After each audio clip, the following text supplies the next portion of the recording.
வணக்கம் மக்களே, இந்த சம் பாருங்கள். 10 பவர் 150 டிவைட் பை 10 பவர் 146. பவரில் வந்து ரொம்ப பெரிய நம்பர் இருக்குது. இது மாதிரி வந்தால் ஸ்கிப் பண்ணிடாதீங்க தயவு செஞ்சு. இது வந்து ஒரு ஆர்ஆர்பி என்டிபிசி 2019 கேட்ட கொஸ்டின். ஓகேங்களா? இதெல்லாம் வந்து நம்ம பார்த்த உடனே ஆன்சர் சொல்லிடலாம். ஒன்றும் இல்லை, சர்ட் அண்ட் அனாலிசிஸில் ஒரு ஃபார்முலா இருக்குது. அந்த ஃபார்முலா தெரிஞ்சால் போதும். பேஸ் ரெண்டும் சமமாக இருக்கணும், பவரில் டிஃப்ரெண்ட்டாக இருந்தால் ஓகே தான்.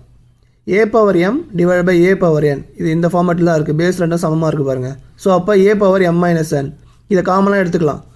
10 காமனாக எடுத்துக்கிட்டு பவரில் இருக்கிறத மைனஸ் பண்ணணும். 150 மைனஸ் 146 என்ன வரும்? ஸோ அப்புறம் 4 வருமா? So 10 to the power of 4. 10 to the power of 4 என்ன வரும்? 10க்கு பக்கத்தில் 4 0 போட்டுக்கணும். ஓகேங்களா? இதுதான் ஆன்சர், ஆப்ஷன் சி. ஓகேங்களா? இந்த மாதிரி இந்த சம்மு வந்தால் மிஸ் பண்ணிடாதீங்க. நெக்ஸ்ட் இதோட ஒரு சூப்பர் ட்ரிக்கில் உங்களை மீட் பண்ணுறேன். Thank you friends.